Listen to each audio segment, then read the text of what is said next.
So yes, hey, I'm back. I just wanted to share with everybody that I've had a rough couple of weeks since the last time I filmed, and I've gotten through it though. You know, it's been some good days, been some bad days, and I just keep pushing forward.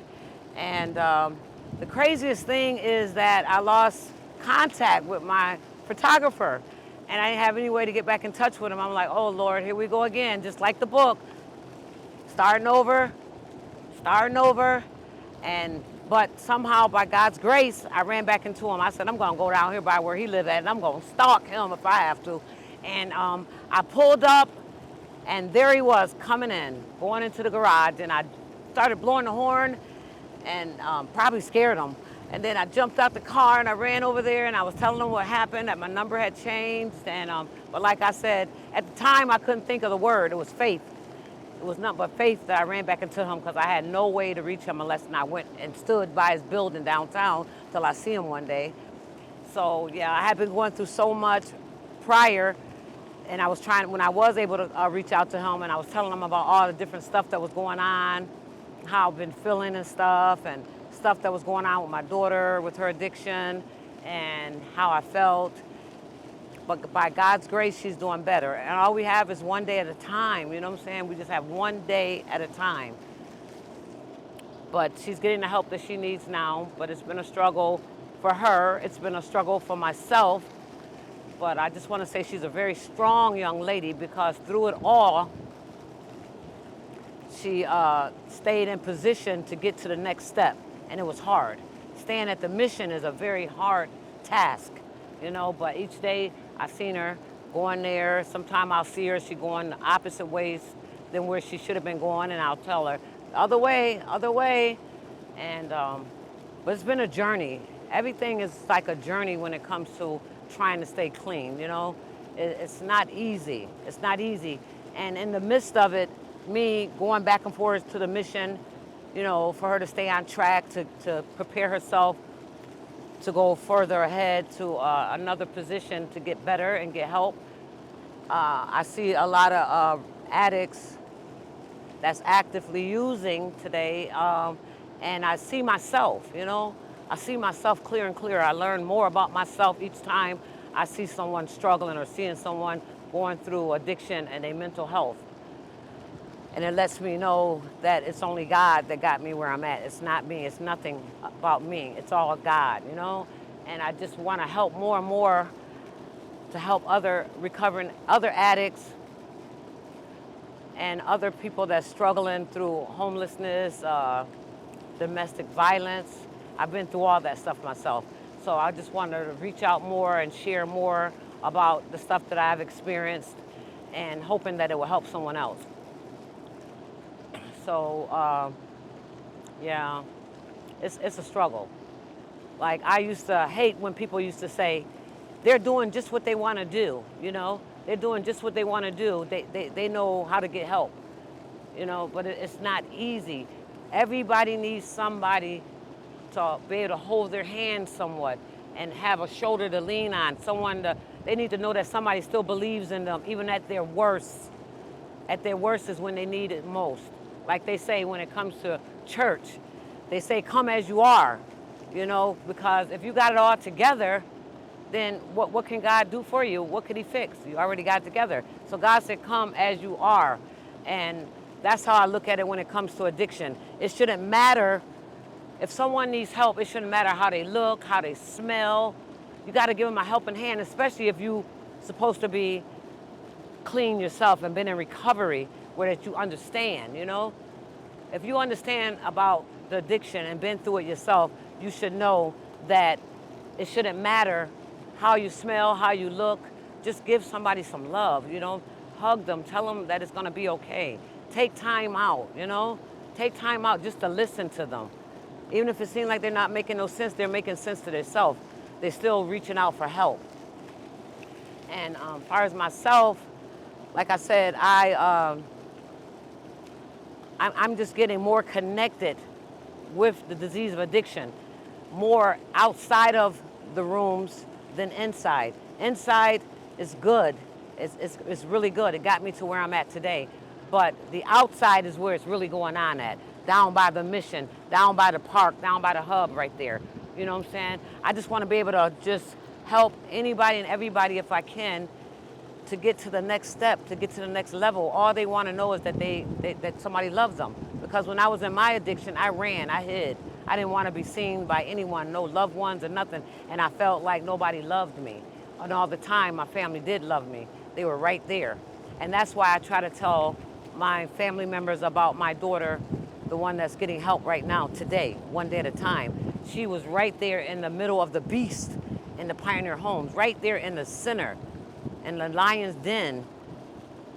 And everybody know where she's at. So she's not gonna come out of that to come to you guys. You gotta go to her.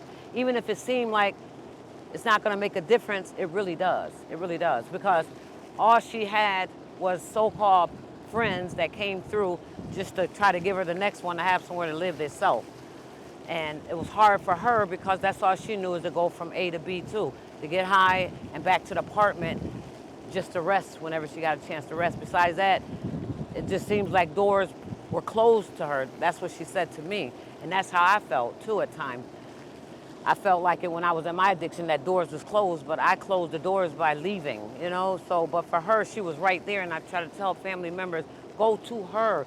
She's right there. She can't come to you because the addiction, the disease of addiction is so powerful, you know?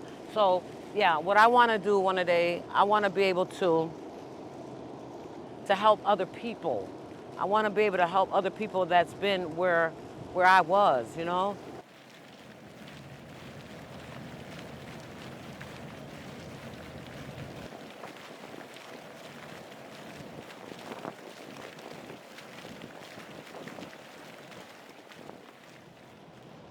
All right, so here we go again, right? I'm just happy today. I'm just so happy, you know? I never thought I could get back to this point. I remember saying, I can't wait to get myself together. Remember I told y'all last time in another video, I said, I used to be at the crack spot at the table, and I used to tell people, I'm gonna get myself together. I'm gonna get myself together one day, and I'm gonna get me a car, I'm gonna get me a house, and I'm gonna go to church, and I'm gonna be able to spend time with my grandkids, you know, and it's a blessing to be there today because I can do those things today. I can't do it all the time, but I can do it today. My kids trust me to be at their house. They'll leave me at their house today. You know, I don't gotta worry about and be feeling bad when they say, okay, mommy, it's time to go. I gotta go to work or something. I could be left with my grandkids. I could be left in my kids' houses. I can be trusted. My daughters, them could give me they bank cards with thousands of dollars in it to go take care of something and trust me to bring it back. Those are the things that I wanted to get back to, that trust. I wanted that trust, you know? And I got that today. By God's grace, I got that today, you know? I haven't got that house yet, but I'm still working on it, but I got a car. By God's grace, I thank God for that car because it'll be paid off after this year. It should be paid off, and I don't want no more car notes. No more car notes. I want me a truck, you know, and I'm gonna pay for it cash. I ain't got it yet, but somehow God gonna give it to me. He gave me everything I asked him for. I might not get it when I want it right then, but he gives it to me. He gives me exactly what I need. And I just want to say that I can even remember a time when I was incarcerated and I was in jail here in Syracuse, and I used to say, after 4 months, I was like, oh God, I just felt so terrible. I was like, Lord, help me, get me out of here, get me out of here, Lord, get me out of here. All I wanted to do was just get out and put some lipstick on, really, and some perfume and some heels. I miss that so much. It might seem like nothing, but it means a lot. When you can't get to what you want, it could be something simple. It could be something simple, but it'll mean a lot, you know? I thank God for that, you know what I'm saying? So, and I can remember when I was incarcerated here in Syracuse at the Justice Center, and I used to, I was praying for God to get me out of that situation. Lord, I was praying, and I would be on my knees praying, and then I would hear the guards coming by, the little keys jingling and stuff, and I would get up, you know, and honestly, I was embarrassed. I was shamed, and then I had to think about that. I had to think about that, you know, because I can't be ashamed of God. I was just embarrassed and feeling weak. It was more of me feeling weak by being down on my knees with them seeing me praying like I'm a coward or something. That's not it. That wasn't it at all. I was ashamed for them to see me down on my knees. But then I had to think about that. You know what I'm saying? I prayed about that, and God said, if you're sincere, you'll stay on your knees. And so it got to a point I was praying so hard, and I was praying so hard that it didn't matter no more. I stayed down on my knees when I heard them keys jingling when the guards was walking past the cells. I stayed on my knees and I was praying. I was talking out loud. And I was talking to God. I prayed my way right out of that cell. Yes, I did. Thank you, Lord. Thank you, Lord, for giving me another chance. And I told God, I said, God, if you give me another chance to do right, I won't use. I will never use again. That's what I said to God. So now it's up to me to not to use, because I can use. All I got to do is pick it up. But I promise God, and I don't play when it comes to God. I love God with all my heart and soul. You know, like I was telling someone before, I'm scared of God. I fear God. And someone told me, you shouldn't fear God. God don't want you to fear him. I said, well, I fear him. I fear God. You know what I'm saying? So everybody has their different opinions on things. I fear God.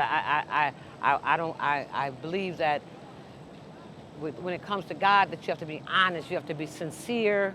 And you don't lie, you don't cheat, you don't steal. And I'm not perfect still today, but I try to do the best I can. I try not to hurt anybody. I try not to do anything that's gonna hurt anybody. That's why I was saying, moving forward, maybe in my next video as I share some more stuff, it's nothing personal to no one. It's not gonna be anything to try to hurt anyone. It's for me to free myself, because I found myself in a situation and some things had hindered me from being able to go forward. And I really had feelings behind that. I will share that later on. But for right now, I'm just going to just enjoy the rest of this day and take a few more pictures, you know, because there was a time I didn't feel good about myself when I was in my addiction. I felt ugly. I felt, oh God, I felt so bad.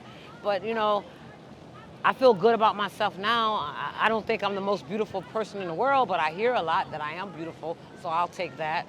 And but I do feel beautiful, and I feel good. And but it's not all about the outside either. It's about the inside. Inside, I feel good. I feel like I'm not doing anything to hurt anybody.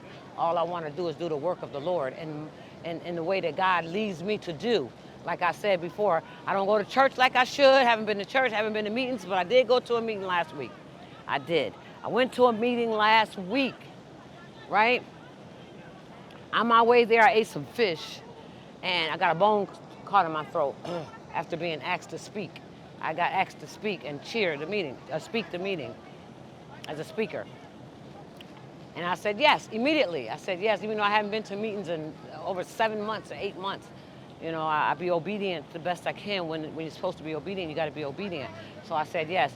And in the midst of sharing at the meeting, that bone kept sticking in my throat, kept sticking in my throat, kept sticking in my throat. But I got through it, and after I got through sharing my experience, strength, and hope, I helped a lot of people. And then after that, I went home, of course, ate a lot of bread. Ate a lot of bread, and it finally went away. Thank God for that.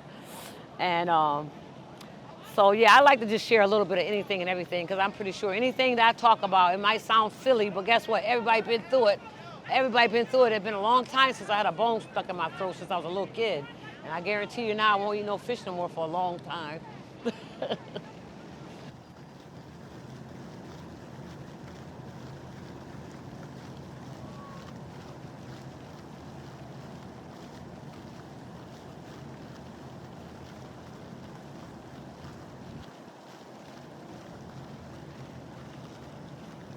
Me working downtown, I'm not gonna say actually where, but with me working downtown for the last few months, I've seen a lot of mental health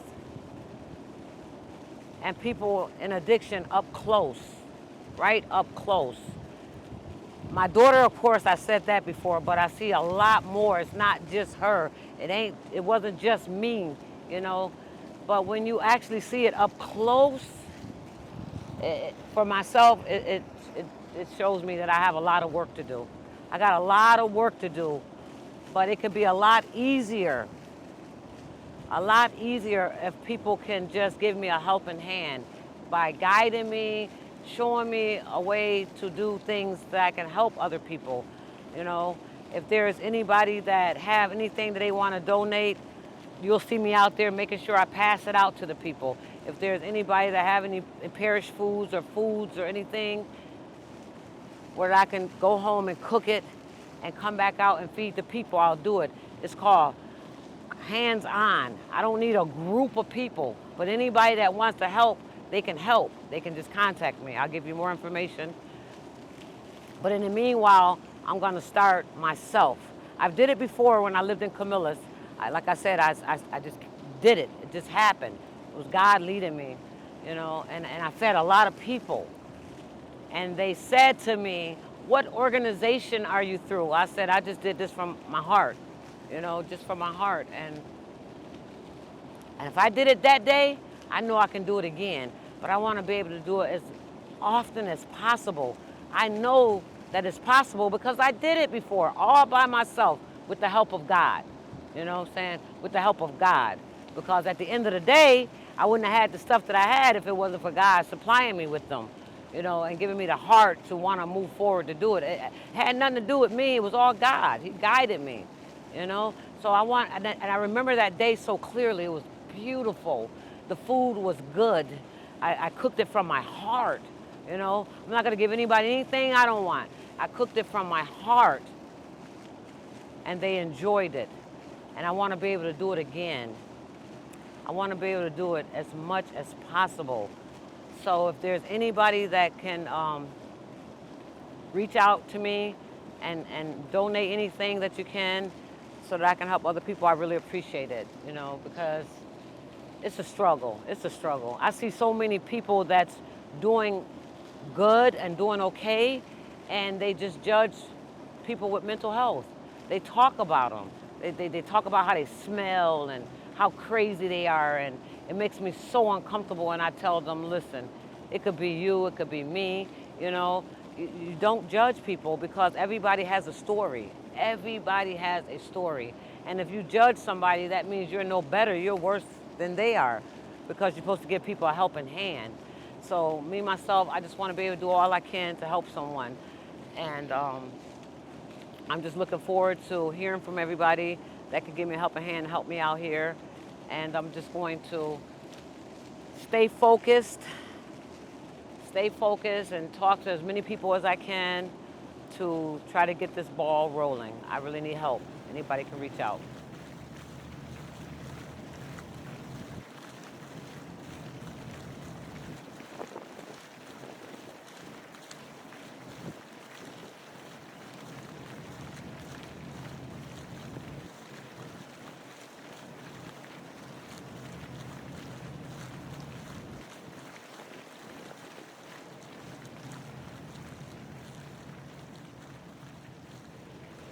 I still can't get over how I ran into my photographer.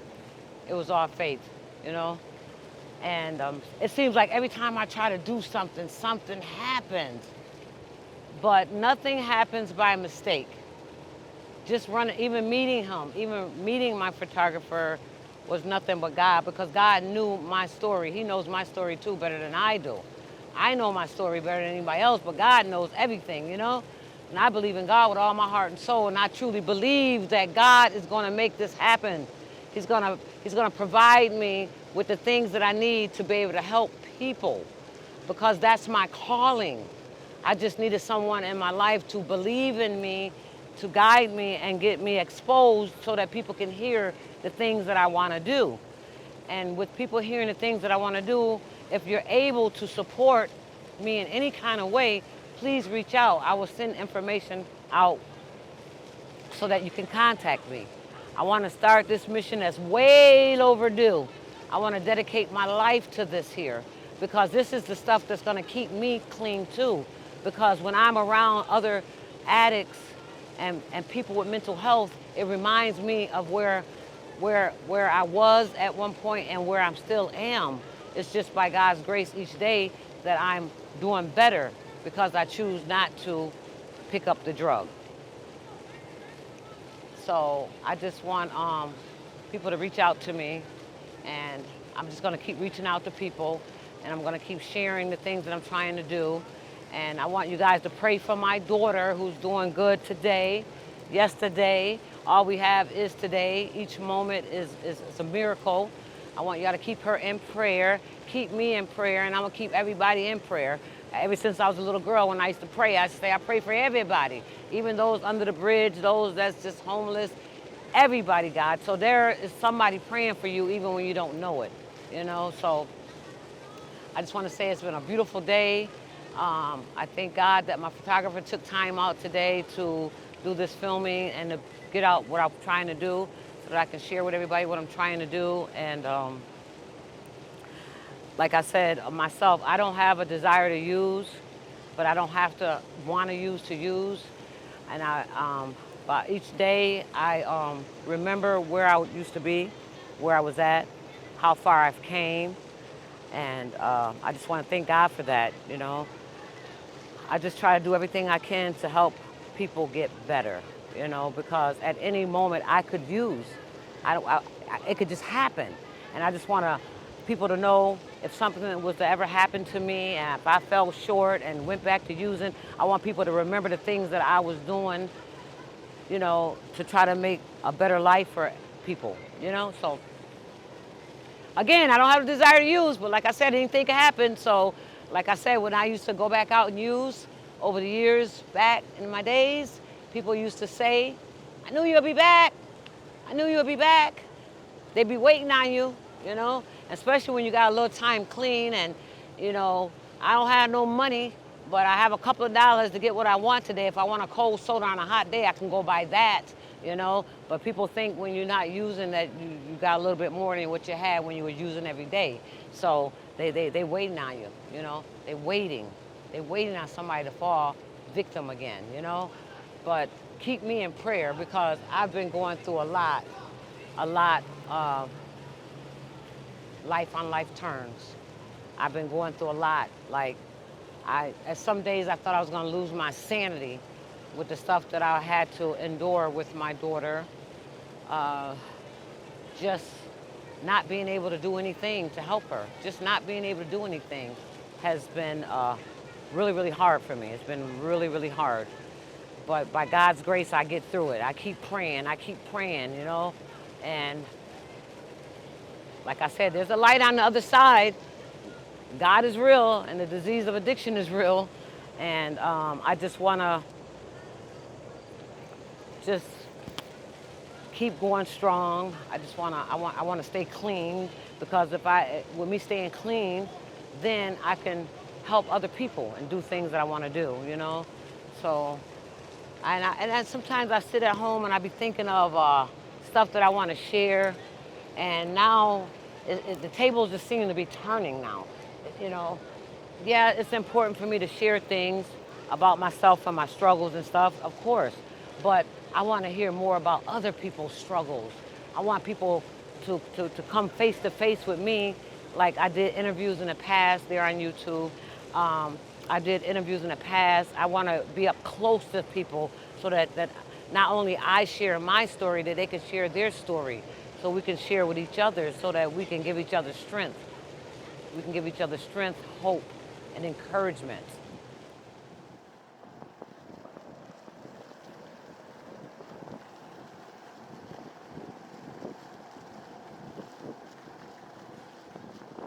I've seen a lot of people die in my addiction. I've seen a lot of people die since I've been clean.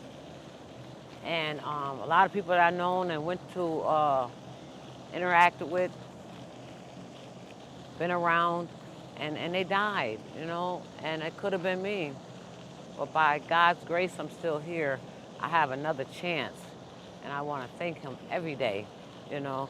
I thank God that I can go get my grandbabies anytime I want, even though my kids don't think I get them enough, but I do what I can. I be tired a lot, you know, so,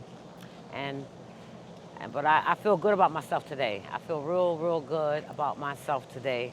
And I feel like I can just take on the world sometime, right? Hi, my name is Corrine Boatwright, and I'm talking for my grandma. Well, not really talking for her, but I'm explaining what I like about her. I like a lot about her. She do a lot for me. Um, it be times I don't even ask her for stuff. She still do for me. Um, I'm like literally a phone call away from her. Like how she's a phone call away from me when I ask for stuff. But I really love her, and I hope she keep up the good work with the YouTube. And I'm looking up to her.